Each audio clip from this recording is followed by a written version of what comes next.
जैसा कि आप सब देख सकते हैं, पुष्पा 2 फिल्म का ट्रेलर लॉन्चिंग आज पटना के गांधी मैदान में होगा।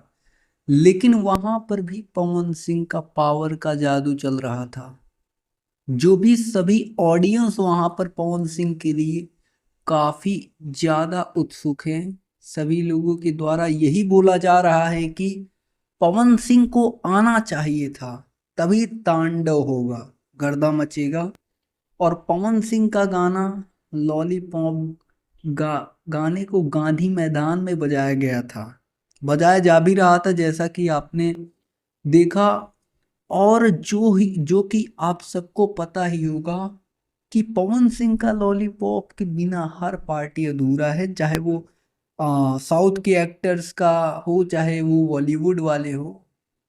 किसी का भी फंक्शन होता है, अंबानी का फंक्शन हुआ था तो वहां पर भी गाना पवन सिंह का यही बजा था।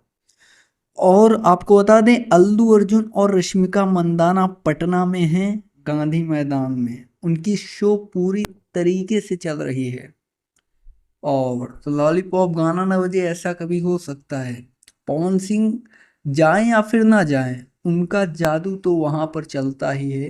हर जगह चलता है भाई, पावर स्टार हैं और हर कोई सुनना चाहता है। पब्लिक वहां पर बहुत ज़्यादा भीड़ लगाई हुई है, जैसा कि आप सब देख ही पा रहे होंगे। हो सकता है कि इस वीडियो के नीचे भी आपको रिकमेंड कर दे कोई और वीडियो वहाँ का, और आप जाकर देख लीजिएगा। तो फिलहाल दोस्तों, इस वक्त के लिए यही न्यूज़ निकल कर आ रही है। हमने सोचा आप तक जानकारी दिया जाए, और ऐसे ही भोजपुरी इंडस्ट्री से रिलेटेड तमाम न्यूज देखने के लिए आप हमारे साथ जुड़ सकते हैं चैनल को सब्सक्राइब करके। बेल नोटिफिकेशन को ऑल पर सेलेक्ट कर सकते हैं, जिससे भोजपुरी इंडस्ट्री की हर खबर आप तक सबसे पहले पहुंचे। जी धन्यवाद दोस्तों।